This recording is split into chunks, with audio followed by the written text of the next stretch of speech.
coffee, and hot. Wake up, America. You've got a dog that needs walking. That's right, sunshine. Just put on a big pot of strong coffee and get ready to type your little hate mail with your opinions about kumbaya and flat earth insanity. Stand-up comedy? You want stand-up comedy? Well, we've got sit-down comedy. It's time for Coffee with the Dog. You make me laugh.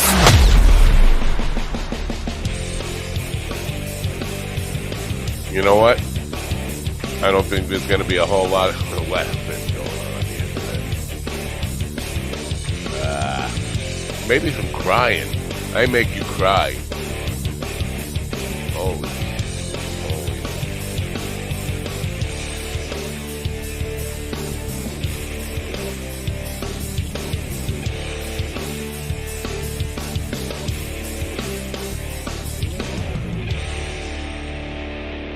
Oh, well, good morning, people of Earth. Things are a little bit off kilter here today. Crazy morning, crazy night and into the morning. Almost did not have a show. Willie and GD were probably looking forward to doing a show without me today.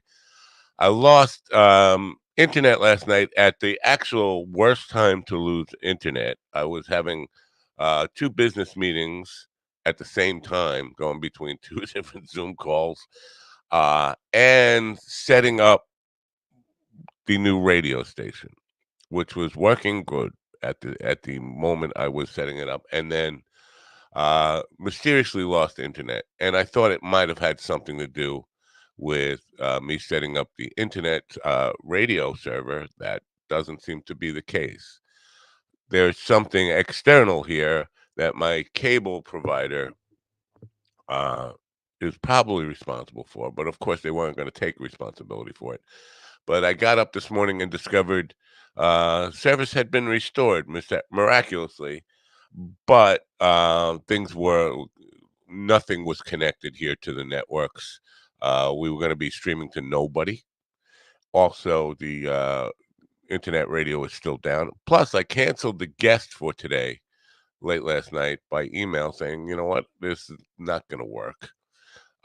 And then I tried to reach out to him briefly, hustling my ass off to try to tell him, well, we're back on if you want to stop in, which I just got a response that said no problem, which I don't know if that means he's going to be here or not. The guest's name is Bill Rhodes. He is known as the Foul Mouth Teacher. He's a stand-up comic who apparently says some dirty jokes in his class or something. Which would be good to talk to him about. That wouldn't fly here in New York. Anyway, I don't know if he's going to be here. I don't know how many networks we're actually on. I was streaming to get. Bill is here and he's in the background. Well, you're watching the show. You have a link to. Good morning, Bill. Thanks for being here. Anyway, you're not in the green room. You have a link to the green room. It's in that email I sent you, so you could pop in there. And thanks for getting up and being part of it. Hopefully you'll be part of the show. I don't know how many networks we're actually on. Oh, you have plenty of time. No rush, brother. We weren't going to bring you in until 15 minutes after anyway, according to plan. But obviously, not much is going to plan. Let me just see what networks we are on. We are on Govs. That's good. Rumble seems to be working well. Twitch, my YouTube, and a couple of Facebook channels. And I don't see Twitter. Oh yeah, X. That's right. So we're on them. We're on almost all of them. Got it all. The Angels got it all done in one night. Amazing. Anyway, so if you weren't here yesterday, Matt Knutson was part of the program. Excellent program. A lot to talk about in there. A lot to take away from what he brought to the table. Now, I've been in discussion with Sticks and Stones and Hamptons Comedy Festival about producing some shows this summer, which was one of the calls I was on last night when the internet went down. And then, you know what? I'm going to sound like a racist, and I am a bit of a racist. Let's face it. There's no denying I'm a bit of a racist when it comes to stuff like this. Tech support for all these companies is in India, Pakistan, Thailand, wherever it is. People do speak English. I'd rather try to learn Chinese and converse with them in a language that they actually can speak clearly and I can understand. I'd rather learn Thai or whatever language they can speak fluently without me trying to say, "I'm sorry, I can't hear what the fuck you're saying." And it is the most frustrating experience in the world. Why? I know why.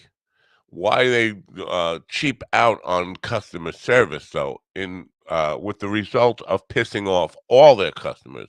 I can't be the only one who is like ready to slam my phone through the wall because these people just refuse to speak New York, speak American.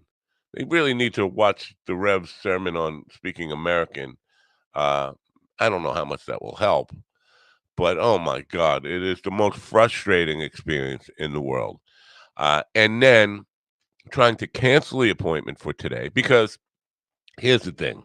I know I'm ranting a lot, but I'm flustered.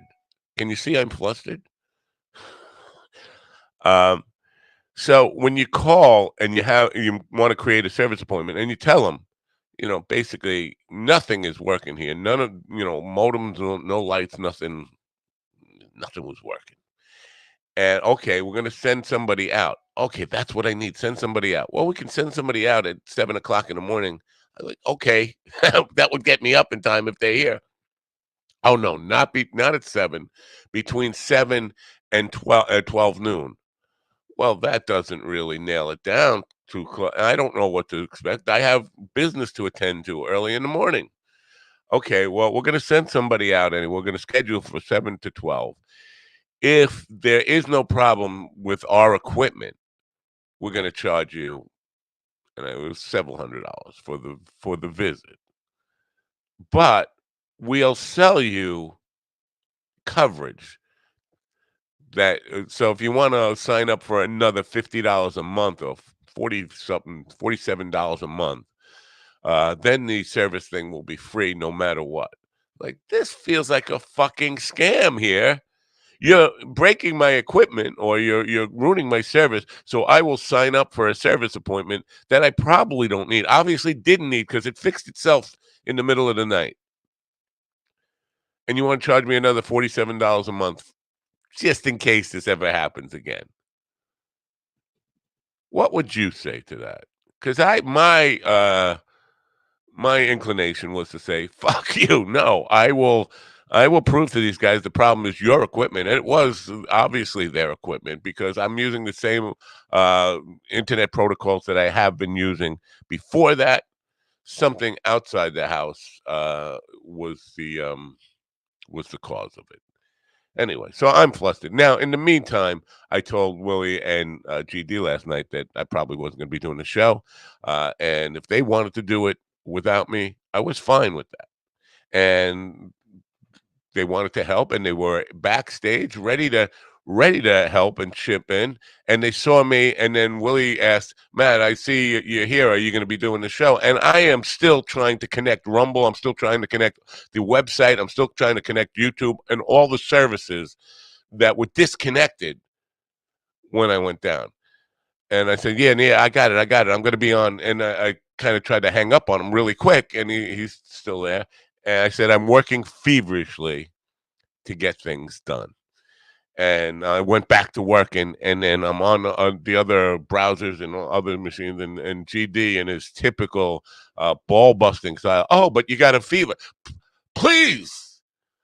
I'm doing brain surgery here. I don't need you fucking with me at the time when I'm trying to make sure there is a show. So I snapped at him, and I'm snapping at you. I'm snapping at everybody because Altice, aka Cablevision, fucked me hard in the ass last night. So and this morning, and I was trying to cancel. In the meanwhile, or with all of that, trying to cancel the appointment because I don't want somebody coming and knocking on my door in the middle of the fucking show now. See, I'm dying. I'm gonna die right on air. On top of all that, after when the dust settled last night and I realized I got no connectivity. The world is just I'm lost to the world. Uh Whatever I've had in the last month and a half kicked in big time. And I was choking. I was my wife said, "You sound like you're gonna die." I feel like I'm gonna die. I don't know what I'm allergic to internet foibles. Foibles and fables. Anyway, I'm giggling, but it's been a very stressful 16 hours or so. Anyway, GD with his fucking smart ass mouth is here, and Willie is not here. We just see a picture of a bear. Good morning. You Good morning. Sorry about that. look, GD's muted, and you don't even know. You don't even know he's muted because I yelled at him. Right? Yeah. MindDogTV.com. Take this opportunity to buy, brew, and pour tea. See, opportunity, pour tea. Mind Dog Tea. Available at MindDogTV.com. Now, I just want to make things. Thank you very much for that. I want to make things clear to people that there is no such thing as Mind Dog Tea, and there's none for sale on the site. So, but other than that, I want to do you a favor and echo that. So my wife can't stand to make service calls. She won't even do it. Like if there's something that has to be called in for service where you're going to actually talk to somebody, that's my job. That's part of what I do. Okay, Willie, don't you understand modem? Oh no, is that the modem? Willie, what the modem? I'm robotic. That's not. The body robotic. you internet service. Well, I am back in New Mexico. Oh, that's nice. Anyway, I'm. Oh, look, now more stuff to really fucking piss me off here. I hope your trip was safe and nice and fun. Was it fun? Fun? No, I wouldn't call it fun. I will say it was nice to have a travel companion for a change. Usually when I'm on Greyhound, I'm by myself. Greyhound. So it was nice to have my wife with me, and I didn't have to sit next to some rando at all. So that was nice. But there was a lady that got a little upset with me because I wouldn't get off the bus before her. But I was like up arranging our stuff for a stop that we were about to have where everyone had to get off the bus, and like you could take your stuff with you, but if you were coming back on the bus, you didn't have to or whatever. And we had a lot of stuff, and a lot of it weighs a lot, and so I didn't want to haul it around if we didn't have to. But I literally locked eyes with this chick as she came out of the bathroom with the the extra toilet paper roll from the bus's bathroom. She took it. And I was just like, listen, if you're going to steal that, I'm not leaving this bus until you do. You know what I mean? Oh, no problem. Yeah, I get that. Well, did you have stuff that you were worried about her stealing? Because, I mean, you said it seemed like you had big stuff, and yeah, but you can't steal a big. Well, maybe you can, but stealing a big. She could quickly maybe swag. You know? Hey, really, Fluffy? Oh, how dare you? I thought somebody was fucking with the sound effects already. No, that's my dog. That's my real dog. I have a great Pyrenees. I don't know if I ever told you that. Who was taking care of the dogs while you were away? My son Zach and my sister. Oh, yeah. It's been a long time since you've been away. Now, how many hours is the Greyhound bus ride? Oh, I don't know. Like probably. We left 10 p.m. on Monday. We left from Sioux City, Iowa, at like what 10 o'clock, man? Yeah. At 10 o'clock on Sunday night, and just got off the bus officially this morning at like 6 a.m. Holy moly! Yeah. Now where does it drop? It and not at Grants, right? It drops you like in Yeah, Albuquerque. no, it has a stop in Grants. Really? It goes Albuquerque, Grants to Gallup.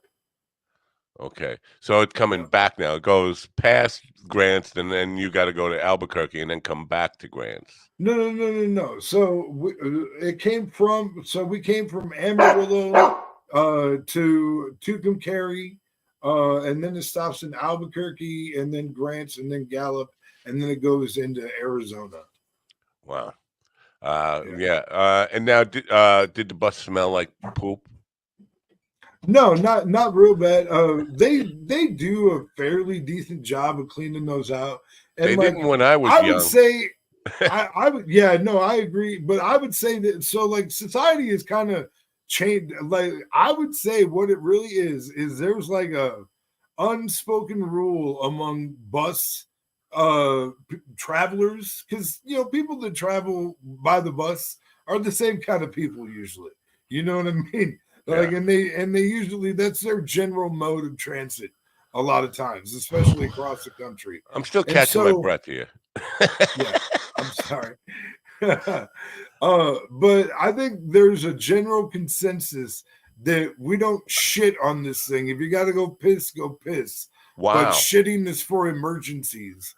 You know what Well, I mean? they do have it. Yeah, maybe that's why the lady was stealing toilet paper. Maybe she had held in a massive shit for 18 hours or whatever, and was ready to unload. I don't know. I'm just trying to give her the benefit. I don't know. It's the same chick that she did the weirdest thing. So, what bus station were we at? I think it was Tulsa, because that's where we came into contact with her and got on the same bus.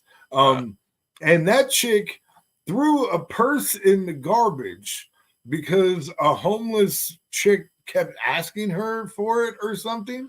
So she came inside and threw it in the garbage. But then just before the bus left, she went back inside into the garbage and grabbed the purse out of the garbage. So fucking weird. Well, welcome to Greyhound. I'm sorry. Please don't take this the wrong way. Yeah, but that's what I was going to say. It's a Greyhound bus thing. You're going to get all very different kind of characters on there. Like, and like, okay, we had 1 4-hour layover, but like all of these fucking bus stations are pretty much in areas of cities that you don't want to fucking venture out in to go find a place to eat or this, that, or whatever. You know what I mean? Like you don't want to fucking, especially if you got all your shit with you, you're gonna get robbed. James Inman has a book called and I hate to plug James, but he has a book called The Greyhound Diaries, and it's basically about him being drunk on Greyhound buses going from comedy town to comedy town. But all of that kind of getting off on different states. Listen, I definitely want to hear your stuff, but we got to get to our guest because he's patiently. Yeah, of course. And I got to play a really quick spot before we bring him in. This is Tracy's dog. If you don't know Tracy's dog, and you probably didn't get yourself or your spouse a Valentine from Tracy's dog, then. But Tracy's dog is our sponsor. They have best sex toys, almost under $100, except for one that we talk about quite often. We all want. But I don't want it. I'm not going to use anything like that. Hey there, I'm Mr. Geronimo, product manager for Tracy's Dog. What is Tracy's Dog? Well, for $50, we send you a high-quality sex toy right to your door. Yeah, $50. Are our toys any good? No. They're f***ing amazing. Yeehaw! Each toy is made with body-safe silicone. We are constantly evolving and innovating our product line. They are built for one thing: to shake your world with orgasms you ain't never seen before. Do you like spending $100 for your sex toy? 80 of it goes to retail. What about bumping into your family while at the sex toy shop? Good taste. Get the pleasure you deserve without broadcasting your secrets. And think of all the money we're going to be saving you.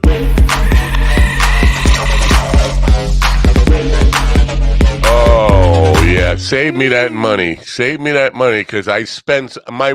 I got to be honest. My monthly sex toy bill is like $3,000 or something. So it would be good to save some money on it. Do you know? An HO train set is not technically a sex toy. I mean, they are $3,000, but I was thinking guitars. Really? I was thinking HO trains. I mean, you can sit on the track and aim the train toward the tunnel, but technically, it's not a sex toy. I mean, I've called Santana's guitar playing orgasmic before, so I would agree with that. All right. You know what my water bill is? We got to get to our guest, but we're talking. I just made that stupid thing about sex toys being $3,000. My water bill is insane. It's like more than my electric bill, and it's not because of the tap water. The tap water, I think I'm paying like $70 a month for water here, but that's only for washing. Dishwasher, washing clothes, and showers. That's all that water is. The rest of our water comes in. We have water coolers. My wife is like obsessed with water coolers. We have water coolers around the house with those big bottles, and then she buys cases of bottles to take on the road with you. And she's a prepper, so she's buying cases of water. I think I'm no exaggeration. I think I'm paying $350 a month in water, which is insane. Does she take the empty bottles and fill them with cash for later as part of the hoarding thing? What? Why? What is that for? So when you have cash on hand in the bottles, and then you can empty the bottles into like the Coinstar things in the future. I thought you said sand. No, dollar. Yeah, I do that. I take the bottles and start putting coins in them. But it's a win-win. Then you're saving money. Not really. No. I have cash that. Oh, we just lost Bill. Just as I was about to bring him in, we lost him. Well, here he is. He's back. Anyway, let's get to Bill before we lose him again. Bill Rhodes is a stand-up comedian and teacher based out of Austin, Texas. Now, yesterday in the chat room, somebody was questioning us about Kill Tony. We have had people who participated in Kill Tony. I believe Bill Rhodes is probably familiar with Kill Tony a little more. Bill, welcome and thank you for putting up with yes it's on, yes it's off, and yes it's on again. Good morning, no problem. That's working in comedy. That's an everyday thing. Really? Oh yeah. I apologize for the inconvenience, and I did not know that because I've had one or two of those in 50 years of where it's on again, it's off again, it's on again. But thanks anyway again and for being part of here. Now, foul mouth teacher. You don't talk foul mouth in the class, do you? No, sir. No, that's a big misconception. That's just a little moniker that I use for the stage. Have you done Kill Tony? Or what is that? He's got the joke book. Yeah, I got the big joke book. The big. There's a difference between the size of those. That's a big joke book he's got there. That means he did a very good job. Oh, very good. Now, because I was talking about this yesterday, because somebody was asking about it. To me, it doesn't serve everybody's comedy style to have to have to kill in a minute. There are some comedians who are just not cut out for that, and it doesn't serve their comedic style in any way. You have to be the right type of comedian to get to actually succeed and do well on there. Yes. Yeah, and you have to be pretty seasoned. You have to, it's hard to make people laugh in 60 seconds or less. Right.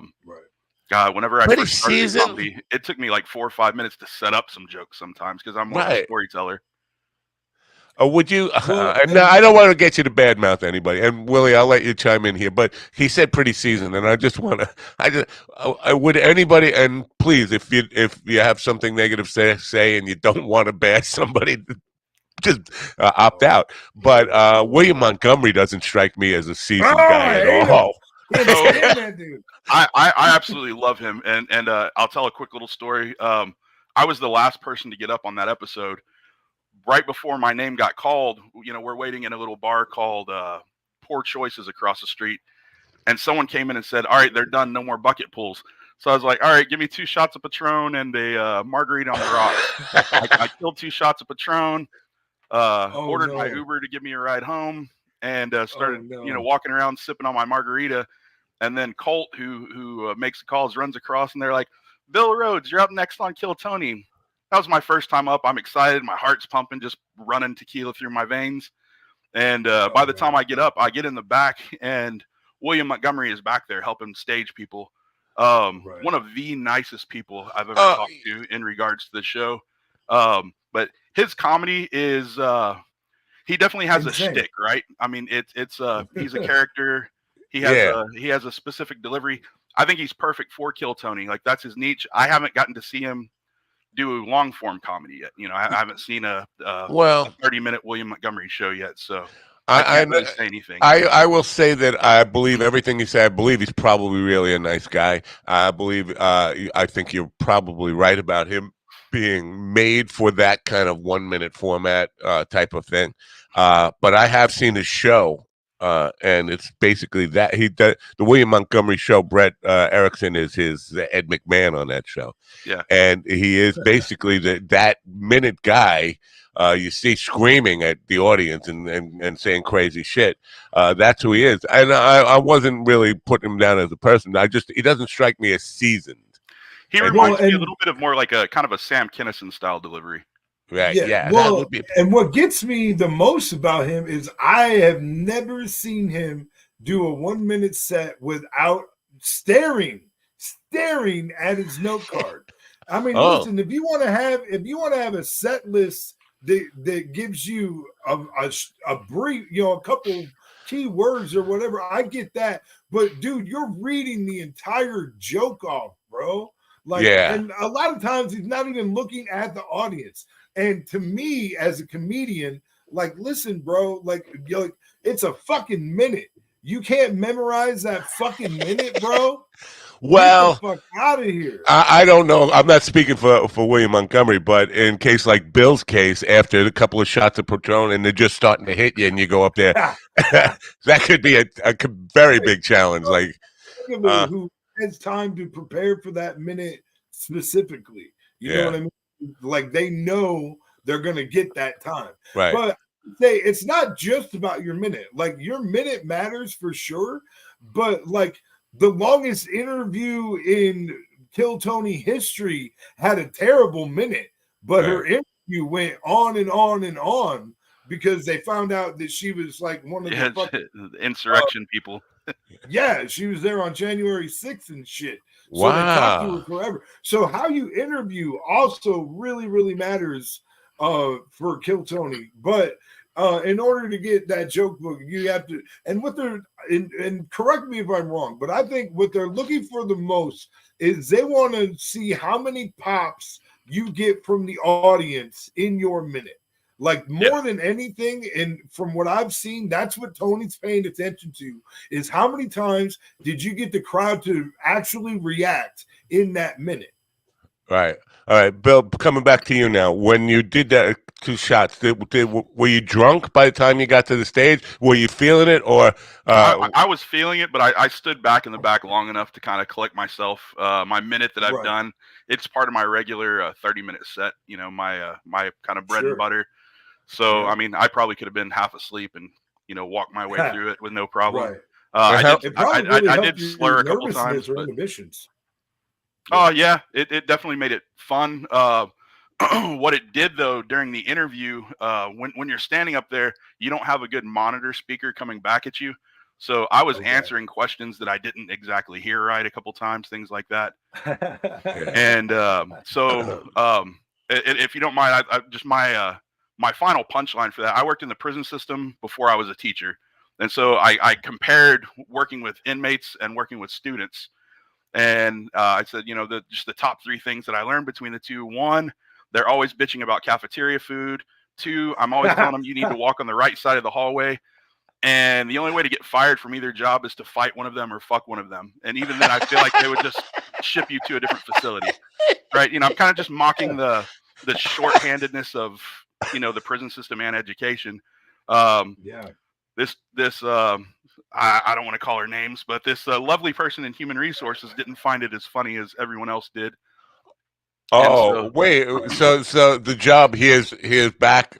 They're monitoring your comedy career. Someone clipped that one, and it got 1.8 million hits. And, yeah, and so it went around pretty well. boosted my comedy career. You know, I'm actually from Austin, Texas. I'm in Utah right now. I'm performing at Wise Guys tonight. Awesome. So like it just kind of it was an instant boost with just popularity and Good things for you. like that. Out of curiosity, was the HR person one of the people who wanted to get fucked and you didn't? So that's why you got in trouble? That's a good question. I just want to get. I feel like she needs to. That's Yeah. I don't know. Yeah, I've never met an HR person that wasn't completely uptight either, though, especially in a school district. That's so bullshit. I mean, you are a comedian on the side. It has nothing to do with your professional career as a teacher. And if they can't see the separation there, like, this is none of your fucking business what I do at night. You know? It is what it is. I'm not mad. And I'll be honest with you. I didn't even get terminated. They brought me in and they gave me that ultimatum of, hey, you know, we're gonna let you resign and we'll honor your resignation because it's hard to break a teaching contract from either side. Or we're going to take it to the school board and recommend your termination. And we'll give, you know, this was on a Friday. We'll give you till Monday to make your decision. Wow. I was like, cool. So I just didn't call them Monday because I figured the longer I have to wait for them to go to the school board, the more paychecks I'm drawing in, right? Yeah. And if I quit, you know, in Texas, you can't file for unemployment. If they terminate me, I at least have a chance for it. So they sent me an email and they're like, hey, we need you to come in this Wednesday, you know, just the like 2 weeks later. And I was like, Wednesday doesn't work for me. They're like, well, you signed a paper saying you'd be available at 45 minutes notice on, you know, during working hours. And I was like, cool. I mean, if I don't come in, are you going to fire me even harder? You know, I mean, what's going on? And so I came in on Friday figuring, you know, I'm going to fill out my paperwork and, you know, I was going to go ahead and cash out my teaching retirement because my wife and I have a business venture we're investing into. And I go in and they said, we're going to go ahead and rescind your administrative leave. You need to report to human resources during working hours. And so now I just sit in a conference room all day by myself and I'm doing lesson plans for middle school history classes. Wow. So I failed upward. I'm still getting paid through the rest of the year. Yeah. That's like and I don't have to deal with people. Suspension for teachers. That's exactly what it is. I'm in timeout. Yeah. I got ISS enough to know that's exactly what that sounds like, bro. Yeah. I'd be writing comedy all day long on their paycheck. I'm not going to confirm or deny, but that's no. I understand your position there. I'd say I would, yes, and that's why they would never hire me. I would too if I was in that position, hypothetically. Yeah.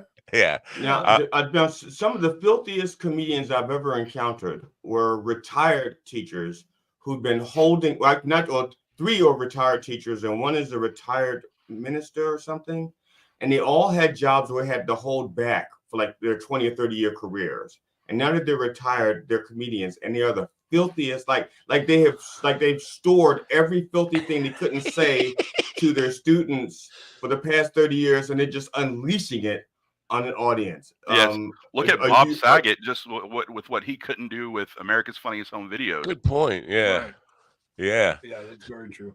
And that's the life we live. I mean, we've got. So I was just wondering if you had a cash supply of really filthy crap that you are waiting to do once you're no longer a teacher. I have notebooks. I have Google Docs. Like I carry my little mini composition around with me. Like I've probably got 10 of those full of. So those are the really filthy things. None of it's clean. I couldn't do dry bar comedy in Utah if I wanted to. That's what I was, because you mentioned Utah just a little while ago, and I was like, how does a foul-mouthed teacher get even booked in the state of Utah anywhere? You must be in the one place tonight that allows for blue humor. Wise Guys is based out of Las Vegas. Yeah. Okay. Now they're bringing a little sin down here to Mormon County.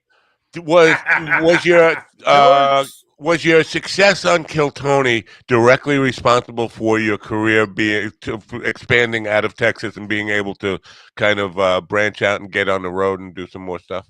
No, I've made a few connections. It didn't hurt. It helped me with broadening connections, but I didn't have people just say, "Hey, we saw you on Kill Tony. Come on out." My wife's company is based out of the Utah area, so we were coming here anyway. I just reached out to some places and sent them some videos. And very cool. Who was on the panel when you were on? Kirk Fox from Reservation Dogs. Mm-hmm. Yeah, sure. That dude is hilarious. Like I think he's very underrated. Great guy. Now, were you worried about making them laugh or the audience laugh? I know you've done Kill Tony more than once, right? That's my one and only time. Really? It's always about making the audience laugh. I mean, it's kind of one of those things. If the panel hates everything that I do, but the audience is going ape shit, they can't deny that you made people laugh. So that's your job first. You're so funny they can't ignore you. Yep. Exactly. Yeah. Because now coming back, and I'm not going to make this show about William Montgomery, I promise. But coming back to what Will was saying, the time I saw him, he made Tim Dillon crack up. And he wasn't reading from a card. He was basically being himself, and Dillon was really appreciating what he was doing. So I thought, and maybe, I don't know if that was his first one, but it definitely seemed to be, I wouldn't know if that was his first one, because I think they did say he's a regular. I mean, he's been a part of the show for like 8 years. He has more appearances than anyone else on the show. Yeah, I'm just getting it depends on who you have on that panel. If they respond, if they're open to your humor, it definitely gives you a chance to be a regular on that show. Yeah. Is that important to be a regular? I don't know. I mean, I think it's definitely a boost into making a full-time career out of comedy. I don't know what goes on in the background. I don't know if, hey, if you're a regular, you're signed to this, we're booking you, we're doing this, you have to get that approved. I don't know. I would definitely have to look into all right. What the options are, if that makes sense. You guys hold the fort down for me, Will and GD, and talk to Bill for a minute. I got to deal with the cable company. They keep calling me every 3 seconds here. I'll be right back. So, Bill, I have the only time I never even heard of Kill Bill until, is it Kill Bill? Kill Tony. Kill Tony, sorry. Yes, sir. See, Kill Bill I actually did know about a long time ago, but Kill Tony I didn't hear about until I encountered Will and what's the guy that was just the one that was just here? Matt Nipples. Matt yeah. Nipples. Matt Nipples. Right. What the hell? Bro. But anyway, so how did you hear about him? Is this like a white guy thing or a black guy thing? It is an Austin, Texas thing, honestly. Okay. It is the biggest comedy podcast out there right now. So I mean, there's a lot of eyes on it. Yeah. And you have that inner like comedy frat thing going on. You've got the Tom Segura's, the Burt Kreischers, Joe Rogan's involved in it. So it's definitely part of the comedy frat. Ari Shaffir, Ron White is like the Godfather. So Ron White actually lives an Uber ride away from the Comedy Mothership in Austin. He performs there 3 or 4 nights a month. But don't we all live an Uber ride away if the Uber is willing to drive you there? Yeah, you're right. No, I don't. No, I mean if they're willing to pay, the Uber will take you. No Uber people will come out to me.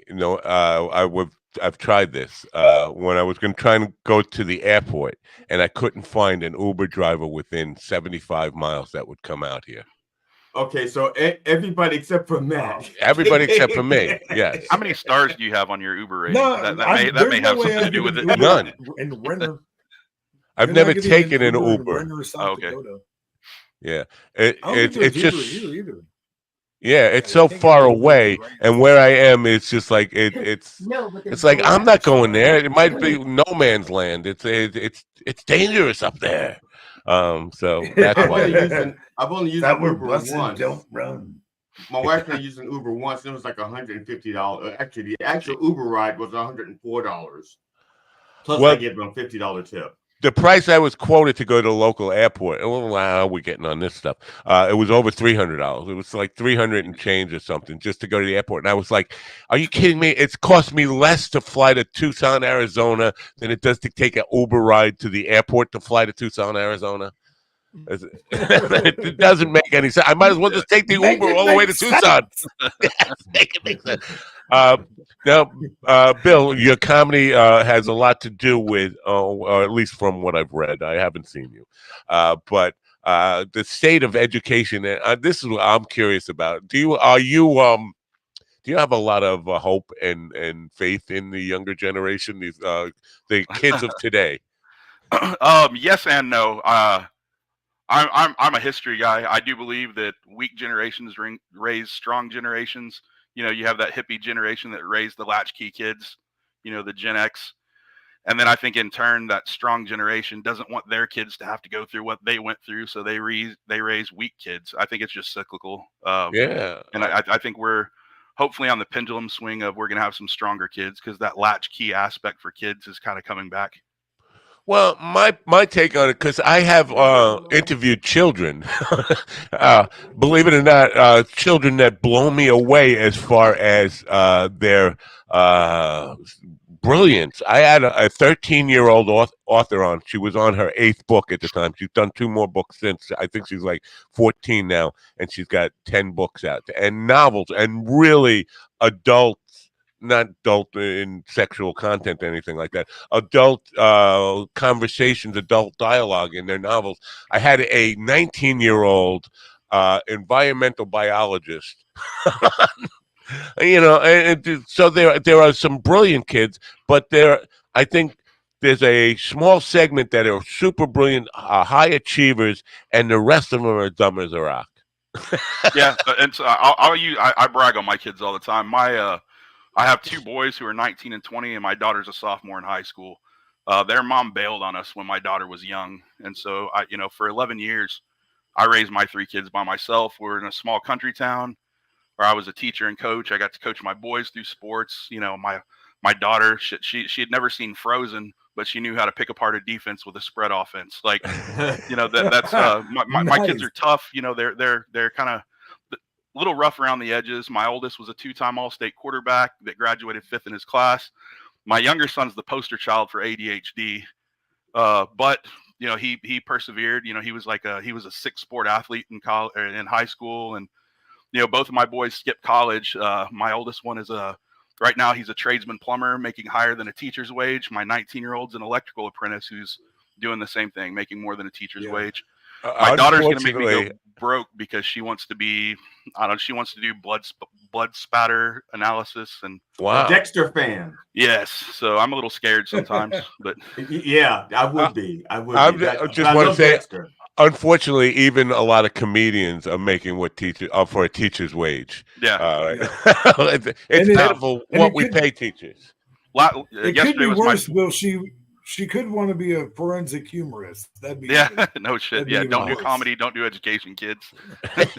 So yesterday was my 4-year anniversary. I remarried, and this part of some of my humor too is my wife's been super supportive. She's the breadwinner in the family. But I mean, we could be honest. I was a teacher. She could be a shift lead at McDonald's and still be the breadwinner in the family. Right. And actually, she's Mexican, so we call her the tortilla winner. Were you an athlete? You look like a big guy. Were you an athlete? I played baseball. I wasn't a big football fan, and I was actually a cheerleader. Wow. In Texas, because Texas is big on football. I mean, football is like a religion in Texas. Baseball, not so much. Yeah, it's kind of 50-50. Texas is changing, though. Soccer's big. We've got lacrosse, like all this. Oh, yeah. Forget how big the Texas Rangers were in the 80s, bro. I know. Yeah, my references of Texas are from the late 70s. Yeah, I left that area in 1983, so it's okay. It's still there. Nolan Ryan was a god, Oh yeah. Nolan Ryan was a god here before he was a god there. Angels, Mets. In 1969, he was a Met, and he was throwing like 190 miles an hour. 190 miles an hour. That's what. Anyway, yeah. So some kind of record.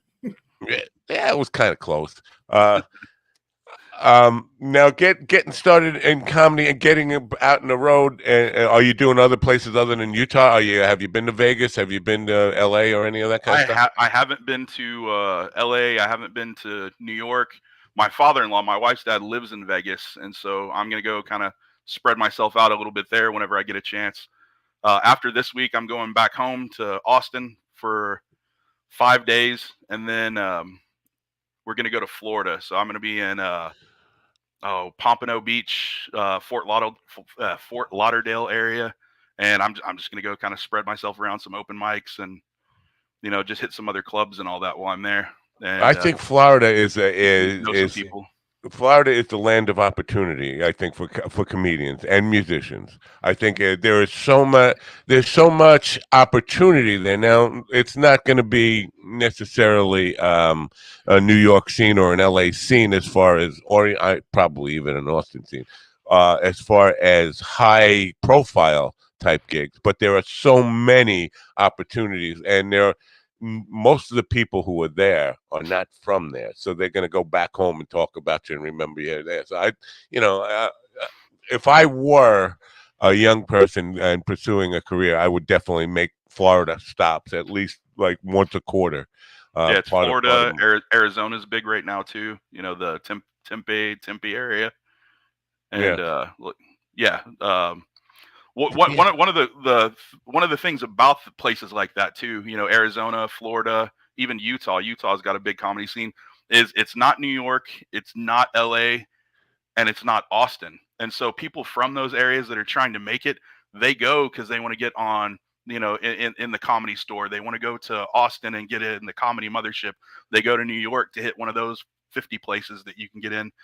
They don't hang around. And so a lot of your good comedians, and I'll go back to Kill Tony. You have Cam Patterson and David Jolly, two huge Florida guys. Like, they were really, really big in Florida. They came to Austin because the comedy scene in Florida wasn't what they wanted. They wanted to go to, you know, the new Mecca, you know, that Joe Rogan's creating. And so they're leaving these audiences high and dry. And so I feel like if you're a decent comic and you want to go to, you know, a Phoenix or a Salt Lake City or an Orlando, you have a good opportunity because they do have a big crowd that wants to see comedy. Just all the guys that have any promise are leaving and going to the other big three places. Yeah. Well, yesterday we had Matt Knutson on, and I am definitely a guy who tries to not poo-poo, but play down the idea of the home run swing where somebody is going to see you and then your career is going to take off. But he talked about being in LA and at the Improv, and the booker for Craig Ferguson saw him, put him on. He was only 6 years into his career and got put on network TV, and that helped launch his career. I don't think that's going to happen in Austin because there are not, national bookers are not necessarily going there to look for people. They're staying local. They're in New York. They're in LA. They're going to go to the clubs that are there. So your chances of that happening are probably better in New York. I don't know if it's worth putting your eggs in that basket and hoping that a booker is going to come to your club and see you. But that definitely is the jumpstart way, right? The way to go from one level to the next level really quick in comedy is to get seen by booker for late night TV or Netflix or any of this kind of stuff. Well, and that's where Kill Tony comes in with a lot of people. You know, you get that 1 minute. It's kind of like an America's Got Talent. You know, your 1 minute audition. You know, I always joke around with the signups. We call it the Comedy Hunger Games because you've got 200 people in a bar that's got a 80-person capacity that are hanging around waiting to get called.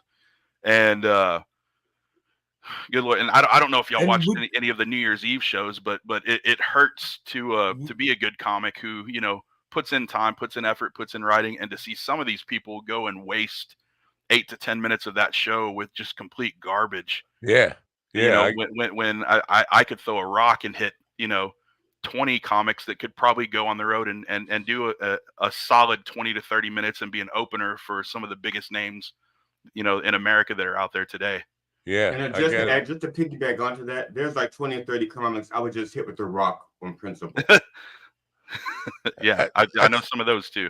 That's interesting. I don't know why I had a dream about me bashing somebody's head in with a rock. In the middle. Did he look like me? No. Oh my God! I've always said that I'm probably going to. I've had that dream. My head hitting the rock. Maybe you're the one hitting me with the rock. Maybe. I don't know what that was. Probably the cable support guy. Coming full circle. No, it had to be the frustration from the cable support guy yesterday. It was just maddening. It's now. Are you're booking yourself, right? You're picking up the phone and saying, "Hey, I'm Bill Rhodes. Have you heard of me? I'm the Kill Tony guy. Hey, man, you want to book me?" Is that how you're approaching? Not so much. I mean, I've got my little list of things. I do, I mentioned that I have a Kill Tony appearance, and I always mention the episode. So if they want to, do the research, they can go out and get out. Right. I'll send clips and things like that. But I'm not like, hey, I was on Kill Tony, I deserve to be famous. No, that's not the point. I mean, doing it yourself rather than having a manager or someone. As of right now, yeah. I mean, I'm decent at marketing. I'm pretty good at just taking a product and putting it out there. I've run karaoke shows. I run my own showcase, here in the Austin area where I get put comics on that make some money. And Very cool. I wish I was as good at comedy as I was at marketing. But do you spend a lot of time like making reels and internet content for that, or no? That's my weakness is just having time to sit down and do that, because I'm still going to work and I'm creating lesson plans for 40 hours a week, and I'm still trying to write my own stuff, and I'm trying to get out and I'm trying to get on stage and kind of sharpen my craft. And so I don't have time to sit in front of a computer. And you have kids. Yeah. That fatherhood thing. Like you're trying to be a responsible adult. Oh my God. It's a catch. Well, and I mean, my wife and I have been married 4 years. We're still newlyweds. I'm still trying to, be the good husband that, I sold her on 4 years ago. Yeah. Interesting. What's that all about? Matt attributes a lot of his success to being a fatherless husband. Like they have no kids, and that frees them up to really, pursue what they really love to do. So life is all about trade-offs, right? All that kind of stuff. So yeah. But now are you pursuing? Because I think that's the biggest step to kind of up your game a little bit, is to get somebody else to handle that for you. Do you pursue that, looking for an agent, manager, or somebody like that? I've asked around. I have a friend here in Utah who's a magician, and I talked about getting a booking agent. Talk to him. His agent is retired, just kind of works with him as a favor. So I can't say I've pursued it, but I've looked into it a couple times. So I would definitely like to get a booking agent. It makes you. I can just promise you that once that happens, your life gets a lot easier. 25 years ago, for the band I play with now, I was doing a lot of the hustling. My partner was doing a lot of the hustling.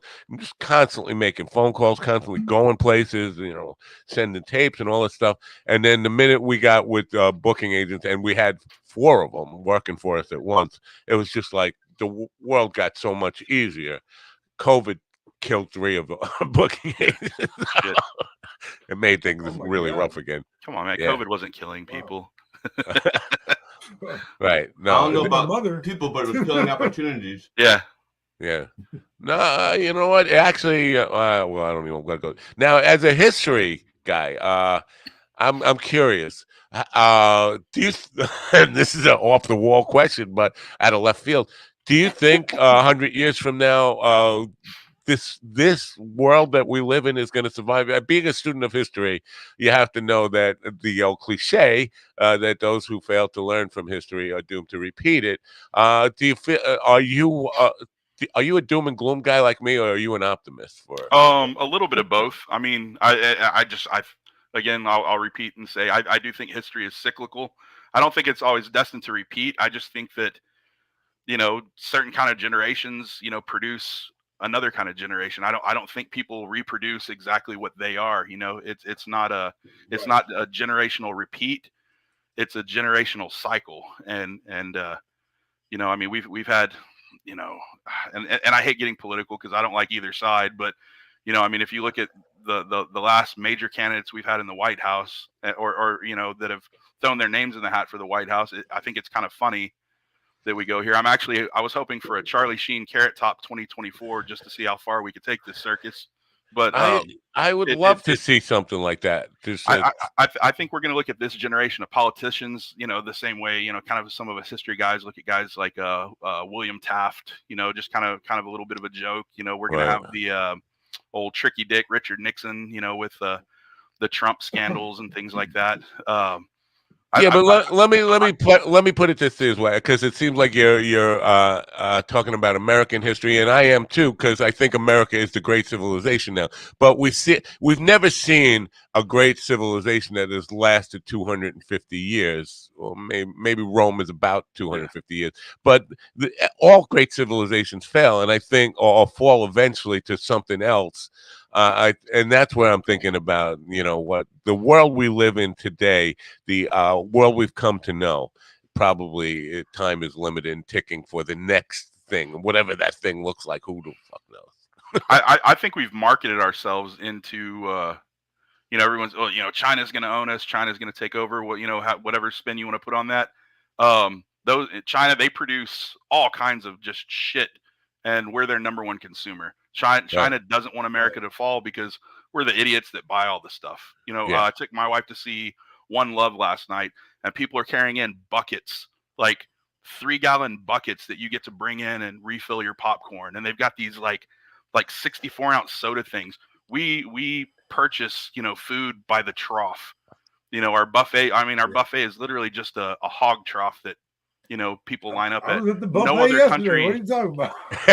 I mean, no other country consumes how we consume, whether it's food, whether it's freaking Temu, whatever you want to call it, Wish. We buy and consume bullshit like no other country. Gobble it up. So we're the freaking even market. TikTok. TikTok. Even We're the TikTok, market for the rest of the up. world. Yeah, We're the market for the rest of the world. We're not going to fall as a nation because other nations need us to buy. Yeah, We won't fall as a nation. We just won't fall as consumers. Yeah. I'm That's not probably even a more fair way to put it.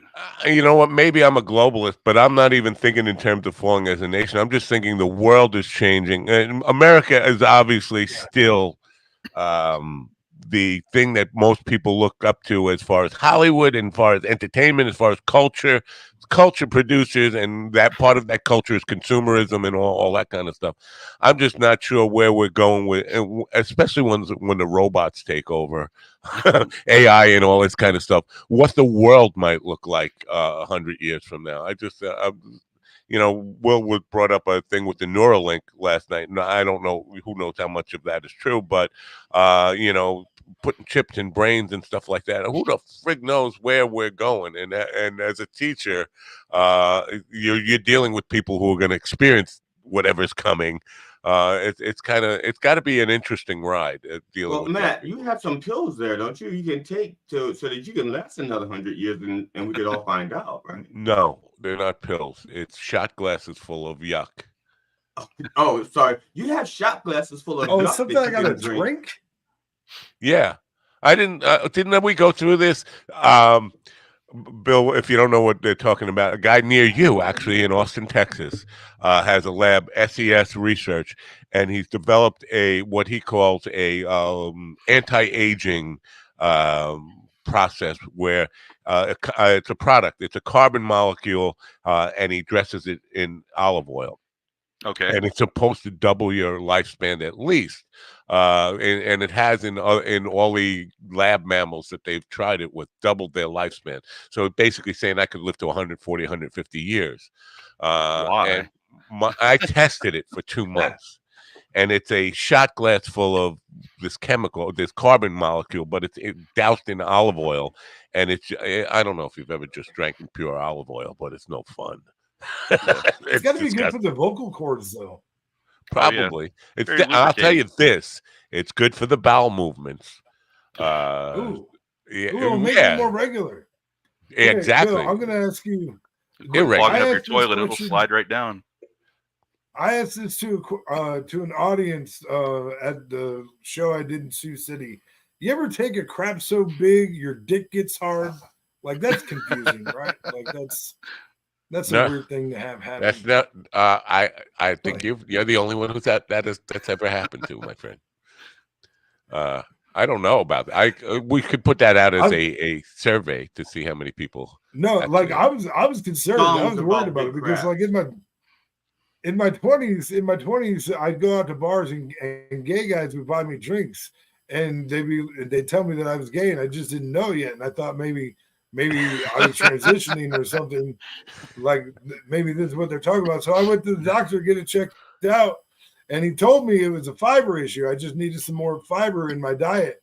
That my turds were just pushing on my prostate. I was like, so I'm not turning gay. He's like, no, it has nothing to do with being gay or not gay. Why would you think that? And I was like, oh, never mind. I was like, what about when I use my muscles to bring it in and out? Is that okay? That's probably that's a circus act, is what gay. that is. Yeah. Do you have an OnlyFans, sir? Yeah, that's what I'm gonna. Yeah, that's what I need to put on OnlyFans. Yeah.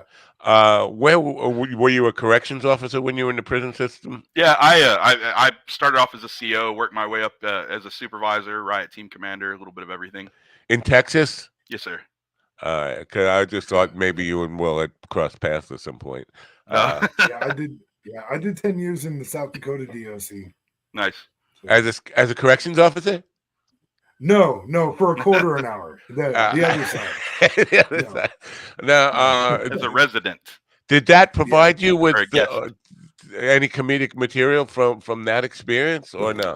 A little bit. I've got a little PTSD from some of that time. I wasn't a big fan of working there. It's I don't like the prison system, and I specifically worked in the private sector. I thought everything was cool until I became a supervisor, and one of my benefits was stock options. And so we used to get this little quarterly pamphlet that had the big investors, things like that. And right around 2008 is when I really started paying attention to those things. And, I saw that, the Clintons were investors, the Bush family, Palins and Obamas and McCain's all jumped in at that time. And I realized how politically driven that system was. And that's whenever I got out. And just kind of left I don't want to. It is one of our biggest bad taste in my mouth. It's one of our biggest industries, right? We lead the world in prison. So. Yeah. Well, listen, I mean, there's no denying that it's definitely a form of slave labor. One of the things that shocked me, what shocks me is the Braille industry is largely done in prison. Yeah. Like there's all sorts of prisons that are producing like any Braille textbook is probably made in a prison somewhere in America. Braille if Bibles you do that kind of work product on the streets, you could make six figures doing Braille on the streets. And so they're paying a bunch of dudes a quarter an hour. So like they're definitely profiteering off of, like largely, Yeah. So, and some of the systems I've been through, one industry of it. Some of these guys were working 50 hours a week to get an extra 2 hours of visitation time on Saturdays. Like it was sure. I can see the prison wasn't even paying out. Like, right. Yeah. But I mean, that is a payout though. Like extra visit time is a payout because like one of the things that I often said about prison is that my visits were the only time that I didn't feel like I was in prison. You know what I mean? But no, like, I'm saying it's something that didn't cost the system anything. Right. Yeah. Sure. Someone had to watch you in that room no matter what. Yeah. So you're performing tonight. Now, Wednesday night. Are you headlining? Are you a feature? Or what are you doing? I don't want to. I don't want to put anything out there as far as how I got on, but I am getting to jump in. It's an open mic night that I wasn't an open mic sign up for. Got you. That makes sense. Sure. How long? How much time do you do? It's normally 3. I'm getting 7. All right. Yeah. So that's easy for you, right? 7 minutes is a breeze. I've got a 30 and a 45-minute set. Are you to the point where you're thinking in terms of taping specials? I do. All my the showcases that I put on, that I just host, so I've only got about 7 minutes between my 3 or 4 times on stage. I've recorded those. And I'm sitting down with the comics to kind of edit, because some of them have some material that they do in these shows that they don't want put on social media, which I totally get. And so I haven't recorded myself to put things out there yet, which I really, really need to do. Yeah. No. Well, I'm curious. Why do you say you totally get it? I don't totally get it. I don't understand why. I lost my job over something that's on social media. Professional jobs, and the. See, That the reason I don't get it is because I never gave a fuck about my job. Well, and I work with some comics who are, they have some nice little executive spots, things like that, in some local companies in Austin. And, I've got one guy who, says retard in one of his bits about 4 or 5 times. And the company that he works for would probably bury him if this got out. Well, I'll give you an example of how little I gave a fuck about my jobs. When I was a young person in a rock band, I was working for a government intelligence agency as a courier, and they provided me with a van, and I used that van to book myself on tours. So I would take my band with me, like if I was going from, let's say, the Brooklyn Navy Yard to Lawton, Oklahoma, to bring top secret documents. I would put my band members in the back of the van, our equipment, along with the stuff we were bringing, and playing bars along the way, leaving a secure, maybe I shouldn't say it, time statute of limitation, but leaving a secure van full of classified documents, it parked at a bar while we were inside playing. That's how little I cared about. That's way worse than in the garage. Yeah. So, all that kind of, I never, my artistic career was always the most important thing in my life, and whatever happened and I've had some really high profile jobs, and just never cared. It's like, that was just a side thing, even though they thought it was my main thing. So I don't know. I keep telling everyone, this is my 3rd last year in a row as a teacher. And so I feel like they're just kind of helping put me out of my misery right now. I feel like you're in a staring contest with them. Really, it's what it is. I honestly, I wish they would just fire me and let me go. Just like fucking step on my neck and pull the trigger. But I'm too proud to quit. It's kind of one of those things. But the trick is, as you kind of alluded to before, I'm sorry, GD, I'll let you say whatever you're going to say. But the trick is to get some kind of compensation out of it, like long-term. A couple of times I fucked up like that because I left a $204,000 a year job without any chance of getting any unemployment or anything like that. Just walked away from $204,000 income to zero, and that's a big. So if you could get fired with some sort of holdover for 6 months and 13 months, whatever. Yeah. Have you thought about doing like a Fight Club exit? Like you could just go into the school superintendent's office and start kicking your own ass. That guy actually likes me. I think he's the last one.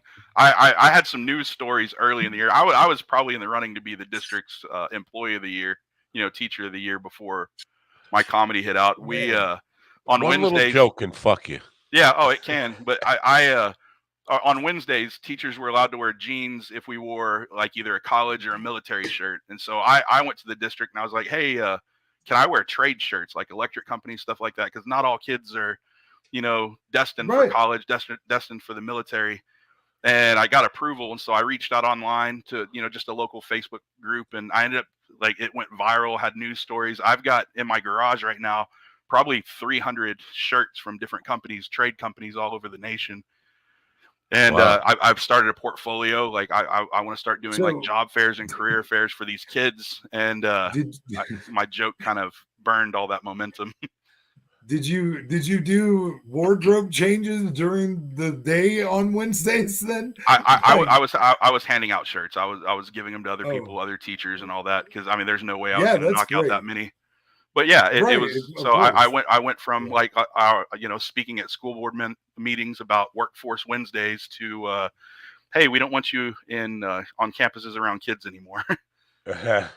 I'm just looking at your website right now. It's the foulmouthteacher.com. I like how you position merchandising, because on my site it just says merch. Yours says buy shit. Yeah, I like that. I like that. Country Fest feast set, milk dip cup, and spring bowls. Now those are usual merchandise items. I don't think anybody's got those kind of stuff. Maybe I'm gonna have to steal those ideas from you. But the T-shirt and the image that you have, it's still a work in progress. Okay, it makes you look like you've got a podcast of your own going. Do you, or have you gotten started with that? I mean, it I seems like do. It started off. I have a buddy who I went to college with and did some coaching with, who we started off, and then he's got a different lifestyle that didn't let him keep up, and so I recently started just having Austin comics come in, so I could showcase these guys and get them a little exposure. I've got tons of episodes that are banked right now that I'm trying to get out. I've put 2 of them out, but again, it's that whole time of sitting down and editing and getting everything done. So we don't edit anything. This thing goes out warts and all every day. Do it live. I have one comic who actually sat down and trashed about 8 to 10 different Austin comics and other people, and so I'm not just putting that out because I don't want these 10 comics to see them getting trashed on my podcast. So, well, it's not you trashing them. I know, but I'm not promoting that because I agree with some of the ones he trashed, but I really, really like a few of them that are on there. And so I would just never put that out there as a professional.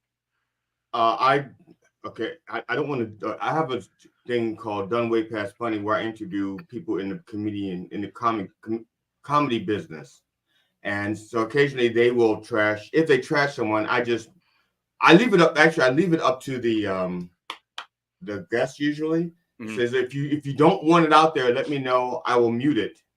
We'll leave the conversation so you can say whatever it is you want to say, but I will mute the name of the individual that you're trashing. I trash everybody. I even trash those 2 guys all the time. I'll trash anyone in their face. You can't trash me more than I've already been trashed, though. Yeah. Get in the trash. Yeah. You know what? People are in the freezer once.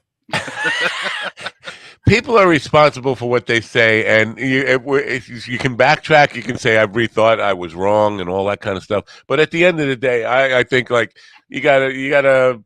I don't know. I'm not a big fan on editing or trying to cover up for shit I said that might have been the wrong shit to say. I know I've said the wrong shit sometimes, but I leave it out there. Yeah. I agree with you on principle. I'm just that when I do like my Done Way Past Funny show is not there to jam people up. I'm there more like to educate and to entertain other people, So I'd rather have people learn and enjoy than, Yeah. Now, and I know we've kept you a long time here, but I kind of want to touch on this because yesterday Matt Knutson was on. Now Matt is known as a nice guy, and he's got a book where he's talking about all these celebrity interactions, but it's not a tell-all book. He wants to keep it very much nice, and do you think that's important? I mean, to get that reputation, not to be like get a reputation as a guy who's just like surly and all that kind of stuff, but be an approachable kind of guy that people want to like. Is that important in your idea of what show business should be about? As of right now, because I'm nobody, I don't want to burn any bridges. And I had a show that I went on where the guy got on my last nerve. I was about to throw him out there. We didn't get paid. We had 50 excuses on why we didn't get paid, even though he told us to go ahead and have some drinks. We're getting the tab, and then he left, and we got stuck with our tabs. We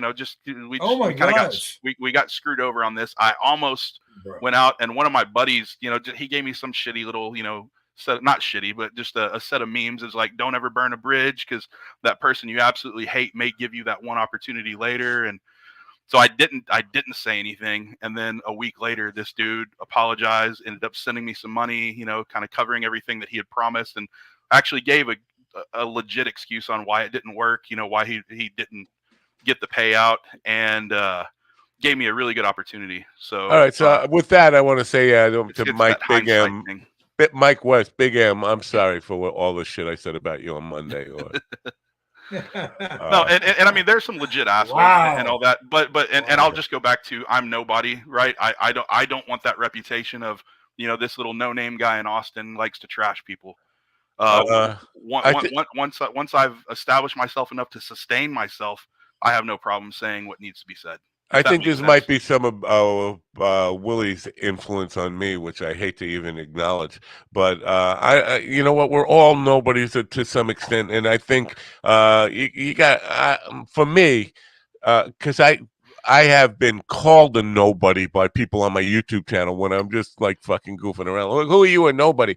Well, I have 15,000 more subscribers than you do, so who's a nobody? I mean, it's always the person with absolutely no following that's calling somebody above them on the food chain a nobody. But at you know, I have to think we're either all nobodies or we're all somebodies. But to try to put people in those kind of boxes, well, I haven't heard of you, so you're a nobody. That's not necessarily true. I mean, people might not have heard of you, but that doesn't mean you're not super talented or good at what you do and a professional. So I don't want my you mouth keep calling to Matt my sir. tongue. Will you stop it? You're making me feel old. Keep calling Matt sir. Stop it. I'm in Texas. I mean I'm in Utah. I'm from Texas. That's a pretty normal thing. Yeah, it is. I have a hard time breaking it. No, but you can call him ma'am then.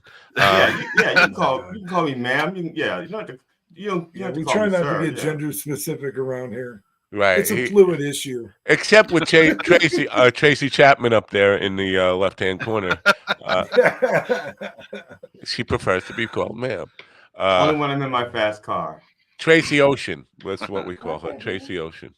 Anyway, Bill, it's been a pleasure to have you on here, man. I think you're you're a straight shooter, and I expect to. You made me laugh this morning. I don't know. I appreciate it.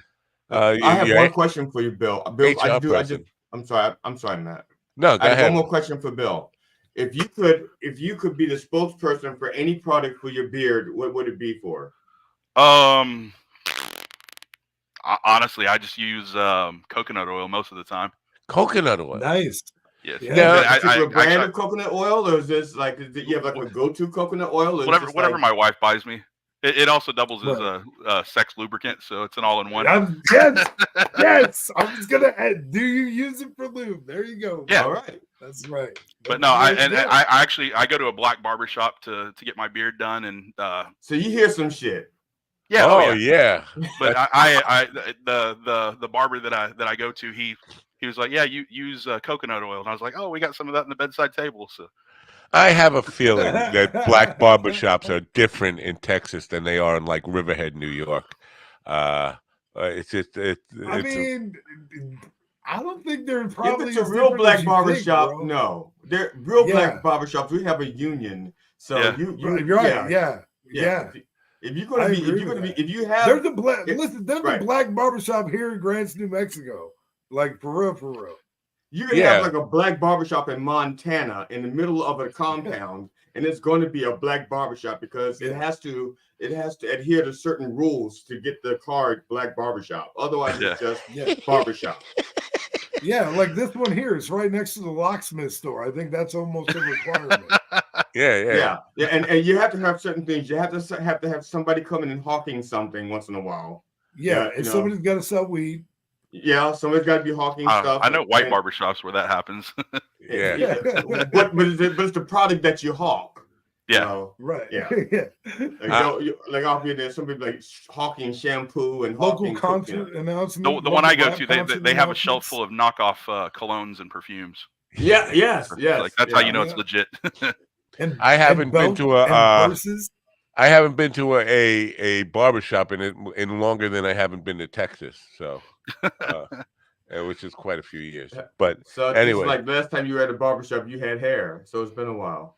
No, I think I went for a shave, but it has been a while. The foulmouth.teacher.com, and comedian is not in the name, which makes GD happy. He doesn't like comedians who have comedian in there. You ever get homeschooling inquiries? I've actually had some offers to teach like some homeschool like cohorts and all that, where you've just got a group of people who are smart enough to know that they're not smart enough to teach their kid everything they need, and so right, man. I wish more people knew that. I really do. Now, could you teach like a comedy workshop to children? Yeah, I'm down. I asked because I just recently volunteered to teach a comedy workshop at the library for teens during the summer. Okay. You know, and I was just wondering, That's cool, you being dude. actually a real teacher, not like me. I'm not a real teacher. I'm just a We're all person that real people- teachers, just on different degrees. Yeah. Well, I have no degree in Real. teaching, and you have like the educational degree. So Yeah, no, he's from Maryland. They basically they're still figuring out how to read and write over there. yeah. So- Although a lot of the benches in Baltimore says it's the city that reads, but nobody can read the benches that say it's the city that reads. Right. Anyway, Bill, it's been a pleasure. Please do come back sometime, man. It's good to get to know you, and I wish you great success with your career. I'll keep an eye on you, and Willie might be coming to Austin sometime in the near future. So you never know. Maybe he can hook up with you at that reach point. out whenever. I'm fat as fuck. I can show you all the good places to eat while you're here. So very good. Willie will be coming to That's why I like Texas. food. Check a bus station near you. Yeah. Yeah. He just can't read the. He just can't read the benches when he gets here. Yeah. I Well, read all the benches. I'm such a nerd. have a great show tonight and kill him, man. I really appreciate this opportunity, man. We'll Wise keep an eye on you. Where in Utah? At the I forget, it's in Salt Lake City, not the Rickles room, but the other one. Oh yeah, the other one. Yeah, the other one. Yeah, Anyway. there's two of them, but don't go to the Rickles room. Go to the other one. Yeah, Go to the other one. It's the open mic one. Great. Well, thanks for being part of the show, and we'll keep in touch. Bye, Gentlemen, thank you so much. Bye. Bill Rhodes, the Foulmouth Teacher, foulmouthteacher.com, thefoulmouthteacher.com. Anyway, we need to take a short break here, do a commercial, and then we'll kind of surmise what we learned here today. What did we learn here today? We learned that there in class. Well, yeah, what we learned is there's a BOGO sale at TrueFire, buy one get one, Nice. of just about everything they have on the site. So go to TrueFire.com. Make sure you use our code, and by that I mean go to the website and click the banner. That's what I'm saying.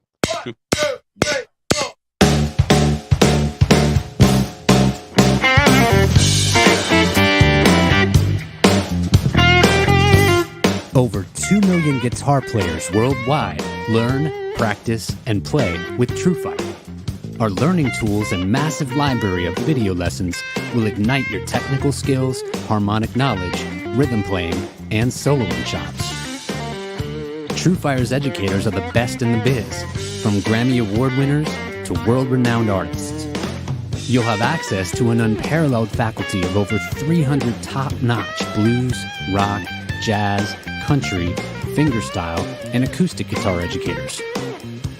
Using our desktop and mobile apps, you'll work with TrueFire's multi-angle video lessons on any device, anytime, anywhere. Integrated learning tools such as video synced tab and notation, slow-mo, looping, practice jam tracks, and many more handy controls accelerate your learning experience. TrueFire style-specific learning paths guide you every step of the way. Use our assessment tools to find your starting point, then follow our lesson recommendations and track your progress as you work through your personalized TrueFire study plan.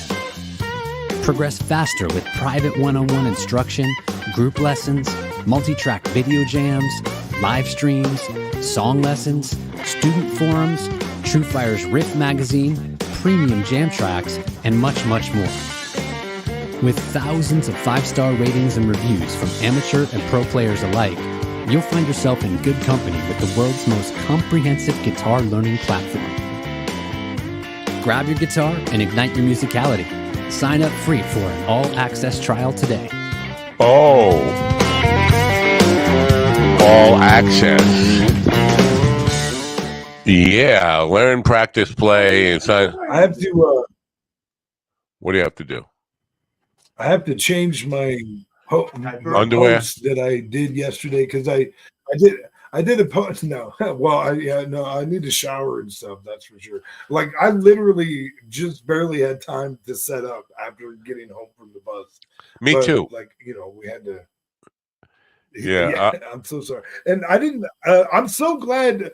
I know this is gonna sound weird, but I'm glad that you piped in and said something to GD about not bothering you because I was about to tag his line when he, because I was like, and it's for Mom Cowbell when he was talking about the fever. I popped in for a second and you were yelling at him. I was like, oh, never mind. Never mind the cowbell fucking thing. Well, you had to wait, was Christopher Walken. I'm sorry. If I hadn't gotten everything together, it was incredible. I mean, I was like super internet man in that moment. But if I hadn't, we wouldn't be. It would just be recording. It wouldn't even be recording. We'd be streaming to no one, which is basically what we do every day anyway. So the radio part running a little short yesterday. Oh, so the radio part. Who is that through now? That's not 365 anymore? So it's not happening right now. Remember yesterday I was talking about Radio King and going back and forth with them. Right. Yesterday on the program, I put up a live video of me going to their website to show the pricing. And then I clipped that out and I sent them the video clip. I said, you called me a liar. Look, this is live.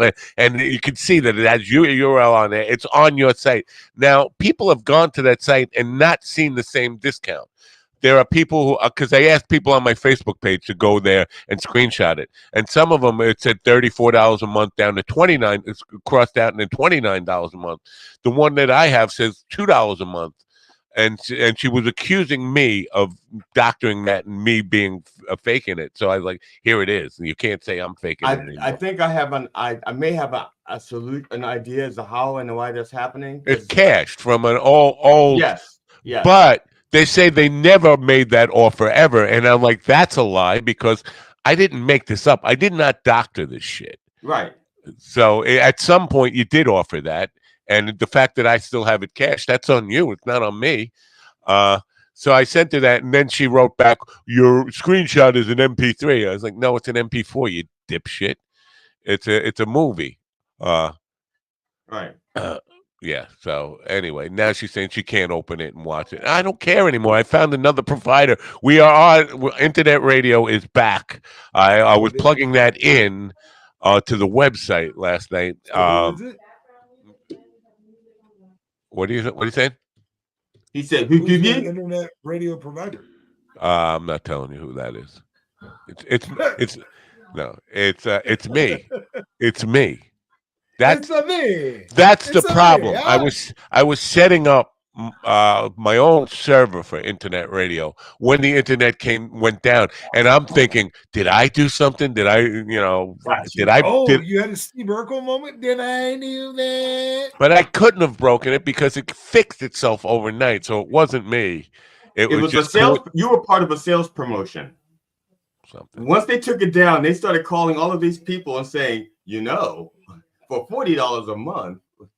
Yeah, right. Well, that's what my wife was, her conspiratorial mind went right there. Wouldn't that be a great scam if they could actually fuck up your internet service and then call you and say, we can get coverage for you? That's probably what happened. Yeah. Yeah. And then if they make 10, 12 sales and all they get is going to cost them is like a couple of switches down, a couple of switches up, but they make 20, 30 sales. That's a nice little racket they got. No, I agree with you. I agree with you wholeheartedly. That's probably exactly what's going on. Of course, that's probably unethical, and I don't think businesses would do that. So it's just me being silly that a business would do something unethical. I'm speaking perfectly clear English. 7-Eleven. Wow. It was 9/11. We're not supposed to forget. You fishing today? Never forget. We got soap. Listen, I just want to hang on. So the other day, I bought a pack of cigarettes at a gas station. It's the only thing I bought, and the total was 9/11. And I paused for just a second before I went to make my payment, and the clerk was like, "What are you doing?" I was like, "Never forget, dude. Like, I don't care if it's my fucking total at the cash register. I will take a second. I don't care if I'm at the pool hall and I got to do a 9/11 combo. We're going to take a second. All right?" Yeah. Yeah, you know what? All this 9/11 talk is a good segue because yesterday Mike Shavola won the contest. T-shirt. Yeah, the T-shirt, but he didn't select one yet. I think he's reluctant to select one. There's a lot of them, and he, there's 13 pages of them. 6 pages of Willie's face on there, and I don't. Right. My drug of choice is more. Get that one, Mike Chabola. My drug of choice is more. But Which, by he the hasn't way, he hasn't selected a shirt yet. Yet that was about songs about mental health. Today Yeah. I'm going to do the same sort of contest. Win a T-shirt, but the number one song. If somebody guesses the number one song on this list, which I never even heard of, so good luck guessing that one. But the song category is songs about the end of the world or the apocalypse. Okay. I have 18 songs. If you guess the number one song on this list. REM, End of the World as We Know It. That's number 18. It's in the title. The End of the World as We Know It. Number 18. I don't know if this gets in by honorable mention or not, but I'm gonna say Don't Want to Miss a Thing because it's from the movie Armageddon. Let me check. So far, no. That's a bummer. Don't Want to Miss a Thing. That's Aerosmith, right? Yeah. No, it's not in the list. Right. The number one song is going to be really hard to guess. If you guess it, maybe you should win more than a T-shirt, but that's all we got to give away, really. The end of the a mug. You can win a mug. All right, so does the overture for 2112 count? Overture from what? From 2112, Russia's 2112. It's not in the list. Oh, yeah. Doesn't mean it doesn't count. It means it's not in this list. That's a good choice. So GD got the first one. Who's somebody in the chat room making a guess here? Let's see. We didn't start the fire. Not in the list, but it's a good guess. So GD went with number 18. It's the end of the world. That's, to be honest, I would have picked that and Skeeter Davis. That was my wife's first guess to the end of the world. Yeah. Number 17 is Prince, 1999. I don't know if that's really... sure, yeah. Number 16, David Bowie, 5 Years. Number 15, The End by The Doors. Oh, come on. How did I sing that all the time on my lives. What was that? 15. Number 14 is Ariana Grande, One Last Time. You mean that's Ariana Grande? Ariana Grande, yeah, whatever her name is. Jeez. What did I say? Jeez. What did I say? I think you said you said Grand Old Areola. I think Areola Grande. Gandhi's daughter, Areola, yeah. What was that? 15. 14 is Every Day is Like Sunday by Morrissey. That's the End of the World song. Hard Day's Rain by Hard Rain's Gonna Fall. Hard Day's Rain. Bob Dylan. What about Tell Him That God's Gonna Cut You Down by Johnny Cash? Not in the list. What? Yeah, you know what? Whoever put these lists together, none of these are bad guests. Where are you getting these lists from? Maybe I just pick one at random. Here's the way I do it. I go to Google, I put in the subject, and then there's a list of them, and I just throw a dart, and wherever it lasts, that's the list we're using for that computer? That sounds like it's bad for the monitors. I do. You are studying how to be a comedian from GD Forensic Comedy Forensic Humorist course. Yeah, that sounded like that. The Final Countdown by Europe. Oh yeah, it's the final countdown. Red Rain by Peter Gabriel. 2 Minutes to Midnight is a guess in there. No, that's not in the list. All these are good guesses. Down with the Sickness. This is by Bill Rhodes, I guess. Foul Mouth Teacher. Nope, that's not in the list. Where was I? Red Rain, Peter Gabriel. Dancing with Tears in My Eyes, Ultravox. I don't know these songs. I know that song. Is that not about the apocalypse, is it? I could read the whole write-up about it. People in the U.S. were afraid of nuclear war in 1984 when this song came out. The song was about the apparent war that would probably break out soon. Blah, blah, blah, blah. How about Life During Wartime by Talking Heads? Not in the list, but that's a good guess. London Calling, The Clash. Ah, shit. Yeah. I can put this out there as a guess because we're not down to number one yet. This is a Creedence Clearwater Revival song. Any guesses there? Don't Fear the Reaper is a good guess. That's not in the list either.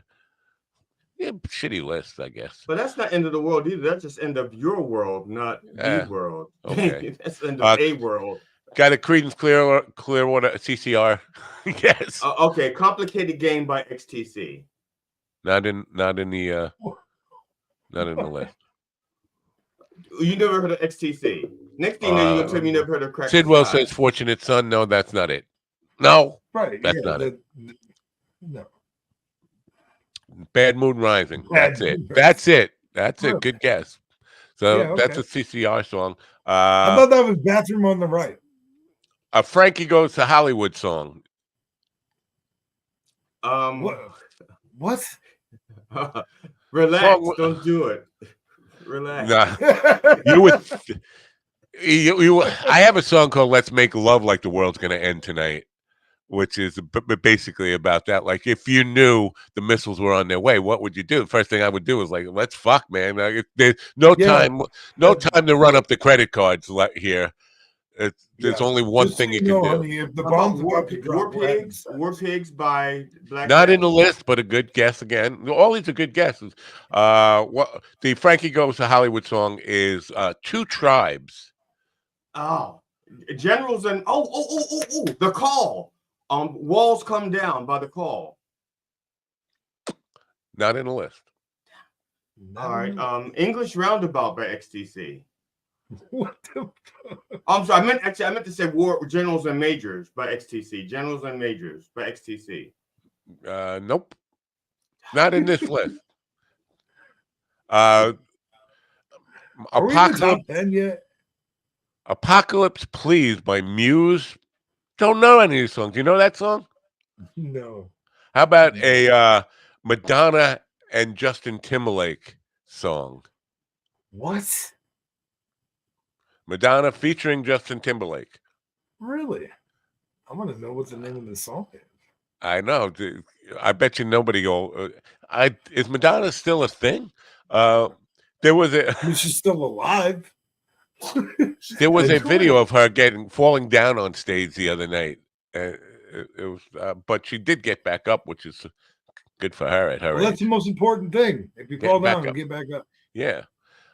She didn't get right back up. She took about as long as I would. Sometimes you need a little help back up. That's okay. Nothing wrong. No, with she's that. old. She's old. She's a little older than me. I think she's like 2 years older than me. I think. Anyway, Madonna and Justin Timberlake urge you to act quickly to achieve what you want to in life. We only got 4 minutes to save the world. 4 minutes is the name of the song. 4 minutes. Okay, I'm going to check that out. Bob Marley song. Come on, GD. You know this one. You with your dreadlocks. You have to know Bob Marley. Yeah, I know Bob Marley. Yeah, I mean, you have to know his entire catalog because you can't have dreadlocks unless you know the entire. Yeah, we'll have to read.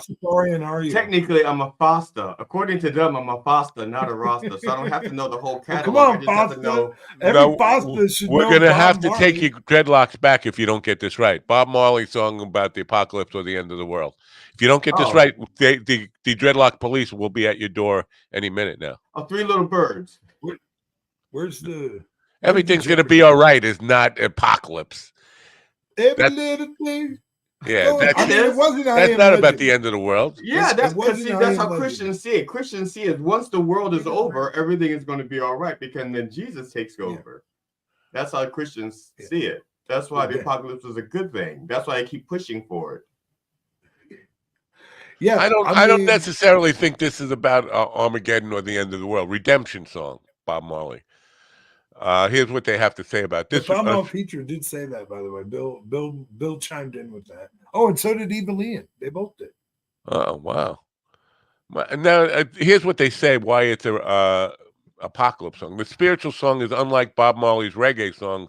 It only uses an acoustic guitar and lacks the typical reggae style. The song is based on Rastafarian beliefs that black people will one day be freed from all suppression and be released back to Ethiopia. Emancipate yourselves from mental slavery is a quote from Marcus Garvey in 1937. The song is meant to bring peace and comfort. That doesn't sound like Armageddon, though, and the end of the world. But it's on the list, so it's on the list. We're getting down to number one. We got two. Number two song is by the Postal Service.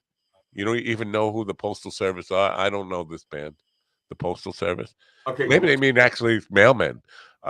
Just Another Day Postal? by Oingo Boingo. Just Another Day. Not on the list. We Will Become Silhouettes by the Postal Service is number two. They And make the great number one pets. song that nobody's going to guess. By that they mean chalk outlines. They make great pets by Porno for Pyros. That's about Martians coming over and taking over the planet, and we become their pets. Are these real songs and bands that you know? I'm very curious. Yes. Porno for Pyros is a real band. The song is called They Make Great Pets. Right, Porno for Pyros. I remember the band. I don't remember I have that heard song. of them now that I think about it. I thought okay. I understand that I may not know like 99.9% of the comedians that anybody else knows about. But every man no one's ever heard. I know almost 100% of the songs that I care about. He knows the entire Ink Spots catalog. I know 100% of the songs that I care about. Okay. Yeah. Nobody's gonna guess this number one song or win the T-shirt today. Nobody is. Is it even a known artist, really? Let me tell you, one of the people on it is known. Nicki Minaj.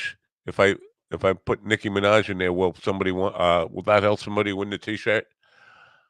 So it's about big butts then, not the end of the world. Just before anybody makes a guess here about this stuff, my cousin Haim, he's my cousin's husband. He's like he sees himself as like a self-help guy, and he like a Tony Robbins, but or the poor man's version of a Tony Robbins who doesn't speak all that fluid English. All right. He counsels a lot of for some reason he gets celebrities who are part of his, and he tried to hook me up with I think Nicki Minaj, she will buy like Nicki Minaj doesn't want to be on my show. Oh no, you got to call her. Here's her home phone number. So I called her home phone number and I got her mother and basically telling her, Haim's my cousin. He said I should get Nicki on the show. She said, don't call here again. Nicki Minaj. The Tale of the Giant Stone Eater by the sensational Alex Harvey Band. That doesn't sound like Nicki Minaj. There's one song left on the list. I don't know any songs by Nicki Minaj. I mean, I didn't know. It's definitely not the Anaconda remix. Well, it depends on how. Yeah. Well, my cousin Hyman. No, not Hyman. Haim.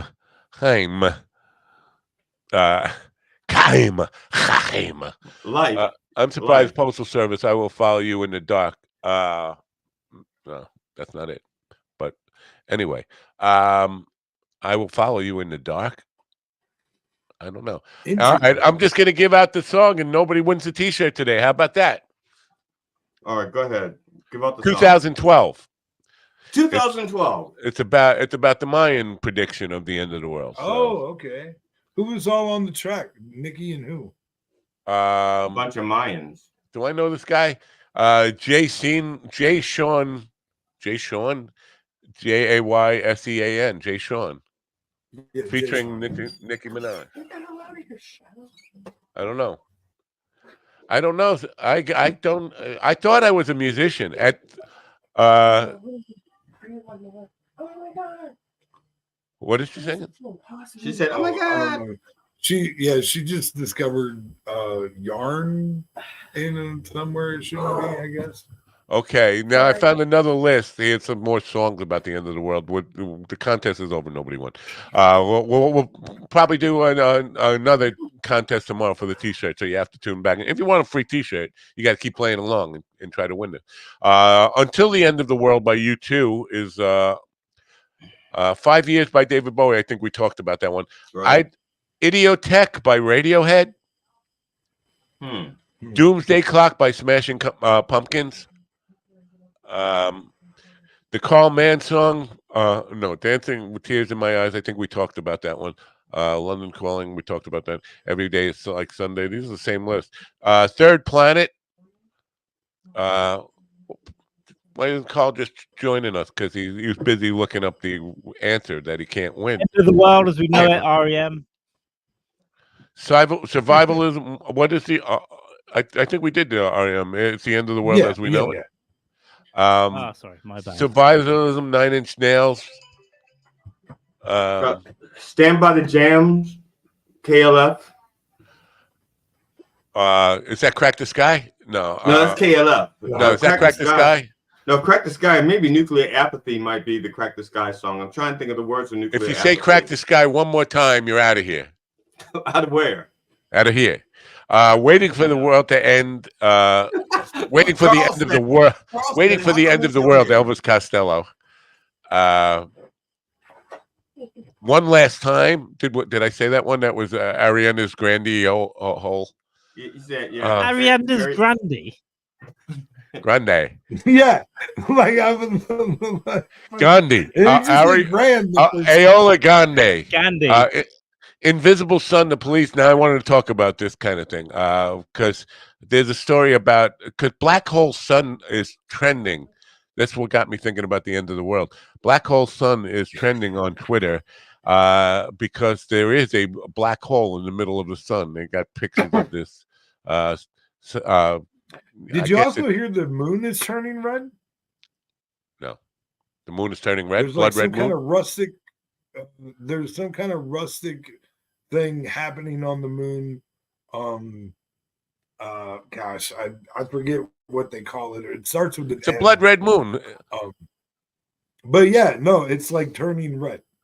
The moon is turning red. Mike, you just have to pick a shirt and say, tell me which one it is, and I will send it to you. No, you don't have to put a coupon code in. You don't have to buy anything. Just go to the site, pick one out, because there are, as I mentioned, 13 pages of shirts there. I don't know which one you want. Which we'll see. There are some Rockin' 45 ones on there. If you prefer that instead of Mind Dog TV, we would prefer you got the one with the Mind Dog TV logo. But I don't want to make you choose. You choose. Well, I like the 90s. I was going to say they're free, Mikey. But if you do send a $50 donation to lastrightscast@gmail.com, and then that will make sure that your free T-shirt arrives with you safely. Carry on. Or you could subscribe. You could subscribe to. You could have the what's that program they just tried to say you had to make sure nothing happens to your internet. Oh yeah, it's a protection plan for your internet. Yeah. So, Mike, if you sign up for our protection plan for $40 a month, no. It's more like $47.95, which is sign up for our protection plan for $47.95. We'll send you a $47.95 a month. We'll send you a free T-shirt, and if that T-shirt ever wears out, we'll send you a new T-shirt. $47.95 a month. No, I just want to. For picking tomorrow's theme, we're gonna let because Willie has not done any. Willie doesn't do his homework around here. He doesn't belly up to the bar, as we say. GD, hold on. GD has given me a list of topics for songs for tomorrow. Shipwrecks is not on. We're saving Shipwrecks for November 17th, which is Gordon Lightfoot's birthday. So that's a long way away. Shipwreck. Things Burning. We're going to choose for tomorrow. Babies or Unwanted Babies. War. Drugs, we kind of did Addiction, but Nature versus Progress. Remakes. I don't know if remakes is really a thing because it just covers that were recorded. Really, that's what that is. Cover songs. Yeah, but there's some good ones and some bad ones. Right. So we could do that, I guess. But so let's pick one out of the topics he's got. Things Burning. You want to do songs about things burning tomorrow? Sure. That's what we're going to go with. Remind me that that's our topic. I will look it up. Oh, is that the only one? We're just doing one? No, we do one. To pick one from the list. Yeah, so here's the list again. Yeah. If you don't want to do Things Burning, you can offer another. Babies or Unwanted Babies. War. Drugs I'm going to exclude for now because we did Addiction just a couple of days ago. We might come back to drugs pure drug songs. Right. Right. But I'm not for tomorrow because we just did addiction. Nature versus progress. I don't even know what that means. Are there songs about nature? Okay, like there's a song I was listening to. It was like they put down a lot and put up a they paved paradise and put up a parking lot. Ooh, la. See, and I was listening to that, and that's made me think of that. There are other songs that must be about the same type of thing. No. They paved paradise. All right. Put up a parking lot. They killed the dinosaurs for this fucking Apple Store by Joni Mitchell. And the other one here, now this might be a better topic for tomorrow. Songs with guys who sing ridiculously high notes in them. Yeah. There's going to be a lot of 50s songs and 60s songs in there. Well, you get a lot of Steve Perry. Like Beach Boys stuff, right? But you gotta but we just figure out which one's going to be number one. I would think it might be Aha. Right. Then again, I've never picked anything higher. Well, let's not pick them today, but maybe I think that's probably a better topic for tomorrow.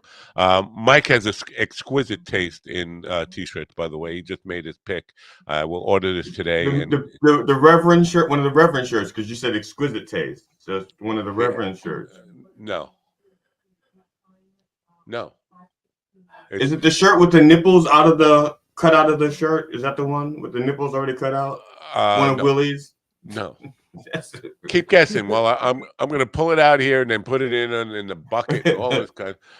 You can keep guessing forever, but you will never guess the perfect, the most beautiful shirt in the world that he's picked out. It's just. Oh, is that the Pyrenees? No, this is jazz. Is that the Great Pyrenees? They're saying it's too big. It's too big to add to the screen. Come on. Okay, win this dog.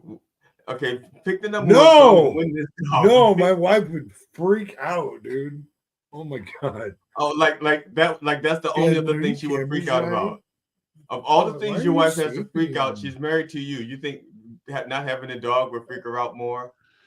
Here you go. Yeah, this dog sues her. That's why. That's her comfort animal. This is the shirt that Mike has picked out. Now, does the guy come with it? That's a good one. Just perfect. It's just perfect. Great taste. And I'll order this today for Mike in a 9XL size. And there you go. I thought Mike would have gotten the wife beater. Does it go up to 9XL? What's the biggest size? No, 3XL is the biggest size that they sell. Wow. Okay. Yeah. I think I had my dad was like a 6X at one point. Yeah, I think when I've had my T-shirts made for my comedy thing, I think I had like 2 4XLs just in case, and they were like first to go. Just like that.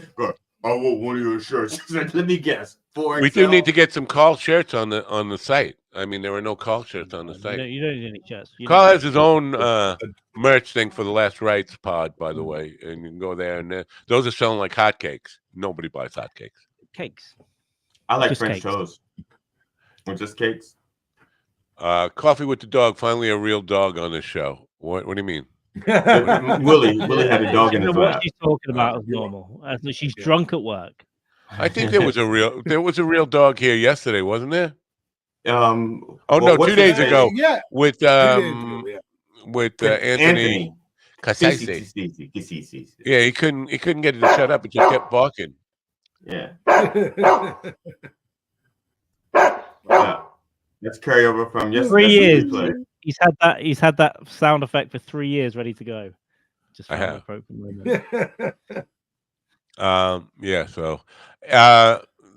that's basically all I have for today. I mean, I'm just getting a little grounded here. It's been a really rough 18 hours with this whole. Oh, you know what? So my wife and I are in that karaoke knockout thing, by the way. I don't know if you saw that. Yeah, I did see that. We went a trip to LA to compete in a karaoke competition. So I don't have the link for it, but it's on my page. If people go to my Will Conway Facebook page, it's on there. And of course, Conway's Cool Kids shares pretty much everything I share. So it's on there too. The Conway Cool Kids. I just have a question real quick. Will, real quick? Will, did you have like a home assignment to do something to do with the Second Amendment or something? Oh my gosh. Okay, were you serious about that? He doesn't do his homework ever. I mean, we've asked him to do lots that's of. why I'm the bad student. That's why I'm the bad. Okay, listen. So, let me get this straight. No, I just have a question. I just want to know. You can go. So when you were in school, the teacher would say, "Here's the home assignment," and then 2 days later, you come and go, "Were you serious about this?" Maybe. No, I'm sure I probably did at one point. I probably did. No, so I was actually I was a very good student as far as like taking tests and stuff like that. Like I would score very high on my tests, but I never did homework. And so it was a problem. I was a C and D student only because like I never turned homework in. And if I did, it was super fucking late. Like but to be fair, the Second Amendment thing, I totally thought that you were just I've never been kidding about anything in my life. Except being good at pulling out. Let me just say that the Second Amendment was not like a priority thing. Well, it should be because it is so fucked up. I mean, let's face it. The idea of arms in today's world just doesn't make sense because it's not just guns. True. It's not guns. Right. Arms could mean anything. It could be my box cover. Yeah. But what was the real homework assignment that I thought you would actually follow up on is to write a comedy bit about radio announcers. And it's been done before, but to do like the typical FM talk up to a song that has some funny lines in it. Because they always, if you listen to FM radio, and I haven't for a long time, except that day I drove into Manhattan, it's just listening to these guys and they're just rambling on. They do it in such a silky and smooth voice and just keep talking, and they're not really saying anything. I thought if you could actually spice that up with some really funny shit, but just keep that voice going. Now, if it helps you, pick the song that you're about to introduce is No Borders. Okay, so you write the material. Is that Crack the Sky? Yeah, it's by Crack the Sky. No Borders by Crack the Sky. Actually, that would be Crack This Guy. No Borders, right? Is that one of your songs? Matt? No Borders. Yeah, no, it's a Broken Borders. Yes, we know the sitcom by this. We know the sitcom like that well. I mean, he's been on once. He's going to be on again. He's coming on, I think, next week or something. But we don't really know him well yet. But yes, we know him. We know him about it as well as we know you now, Bill. But that's that's part of the beauty of this show is the people that we get to know. Because I mean, you're only getting snippets. But I've never met anybody on the show worth knowing. So he'll be back Monday. Yeah, Steven will be back Monday. Do you want it to be fake? So you want me to be introducing something, or you want me to just Broken Borders? You're introducing Broken Borders. You do it like either a talk up or a talk out of a song where where they come out of a 3-minute block, a 15-minute block of continuous songs, or they're going into a continuous block of 15 songs. They talk for about 3 minutes in there, and they say absolutely nothing. Those talk up to talk down. Sometimes they're talking over the introduction of the song. Well, actually, they talk and then that's a talk up. Right. Yeah. And then they talk over the introduction, and then they stop right at the first word of the song. Right. Yeah. Yeah. I'm just trying to help Will with his the format of his material. I mean, we're not going to be able to synchronize that with my delay issues all the time. But, no. Your sex life has nothing to do with the homework.